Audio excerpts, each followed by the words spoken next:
Hello and welcome to a Tin Dog podcast.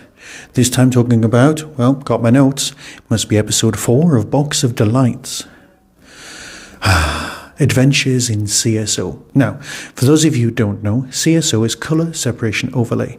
It's where you take a colour, and the BBC used to use blue as a background, which meant none of the costumes could be blue, hence the reason that Colin Baker's costume didn't have any blue, let's put it that way. And that would allow people to appear against various backgrounds.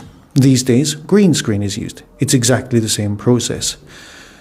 It's become so far that I use it in quite a lot of my videos that you're watching right now to change the background from office that I've gone into at work so that I can record, or my shed or the room I'm in, into this lovely background, probably of an ancient artist. There we are, just get out of the way. Can you see it for what it is there? So that's basically it. This episode is adventures in green screen, blue screen, whatever. It starts with the exciting small toy boat going over the waterfall in an attempt to escape people. I love the fact that, I'll explain later, is actually used as a plot device at this point. Marvellous. Now, let's look at the notes. The word scrobbled. Now, I assumed that it was being used by the kids because they're kids. But the main villain, Abner, actually says someone else is in charge of scrobbling. I'm not even going to bother looking it up. If it's in the dictionary, well done, dictionary. Now, because of the exciting adventures in green screen, blue screen, whatever, you've got things like the flying, which looks a bit ropey, to be honest. But then again, flying always does. I mean, apart from Christopher Reeve in Superman in 1979, it's always looked a bit not great, no matter what you do with it. I suppose you can get away with it in the Avengers films. As you can hear, I'm suffering from the exciting world of December throat. Now, as a recurring theme, you've got the stupid policeman. And because the policeman's so stupid, or in on it, then you end up going to their, be a bit Karen here. I want to speak to the manager. Oh, you are the manager. I want to speak to someone above you. And they go all the way to Scotland Yard to complain. And of course, being Scotland Yard, they refer back down the chain. And they go back down the chain. So you end up complaining about the person that you want to complain about to the person you want to complain about.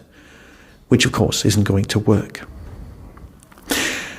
Another example of the exciting world of CSO is the incredibly exciting car that turns into a plane that flies silently that can also do vertical takeoff. It's all very, very Thunderbirdsy.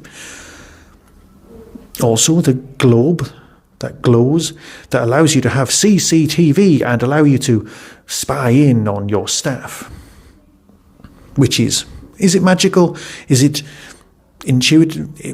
Is it in the way? Is it just spying on people? Or is it just what you've come to expect in the modern world? Perhaps we really are just an evil society, we just didn't realise it. There's more posset-induced dreams. Is it a wolfman? Is it a rat? Do I know? Have I been paying attention? Clearly not enough. And then, of course, you've got a lot of this episode given over to a flashback sequence. How come none of the children go, you've spent quality time with the villains. Are you not one of the villains? Are you, though? Are you? No one does that. And then, of course, there's the character who I hadn't even realised until she laughed. I went, that's Patricia Quinn. That's Magenta from Rocky Horror Picture Show. You're lucky, I'm lucky, we're all lucky. And then the audience shout, lucky, lucky, lucky. Yeah, that's Patricia Quinn. And she's here. And yes, she's from Iceworld, but let's not go there. What we need to discuss is the fact that she's here being woman at the window torturing a small child. Was she the former governess? Yes, she was. So, and she doesn't recognise it? So, don't know what's going on there. Perhaps I just need to not think about these things, because when I start thinking about the episode, it's less fun. Things like, oh, where's all the snow gone? It was very thick 2 episodes ago.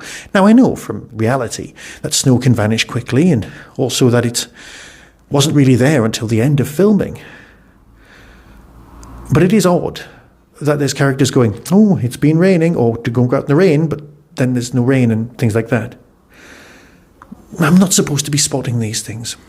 But then, of course, there's a couple of things worthy of mentioning. One, Patricia Wynn's character is quite definitely shagging one of the minions. That's why she's very protective of him. If that's not the case, it's just a bit weird. Unless, of course, they're related, which is possible, storyline-wise. Because I'm watching this as an adult, things like the guy's brushing the stairs in a monk's habit, and I'm like, Kay, don't look up, that won't be good for anyone. I wouldn't have thought that as a kid. Maybe I would. I don't think so, though.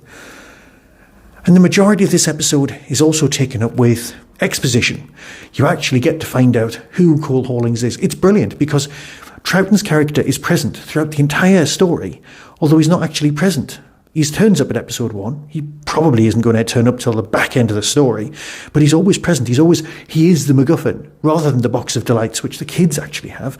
The character driving the story on is Troughton, which is great, as he appears in the drawing. Yeah. And we know that the person who owns the box can't travel with the box inside the box, which means you can travel in time, but you can't get back again. Easily, what happens is you become Kay and you open up the time to that person. Oh, here we are, new quality of the box. Something that the box does that we hadn't actually thought about. What the box can do is it can be a sat-nav. Take me to the most important room in the house. And then you become Flight. And then off you go. You have reached your destination. Very nice. Where are we?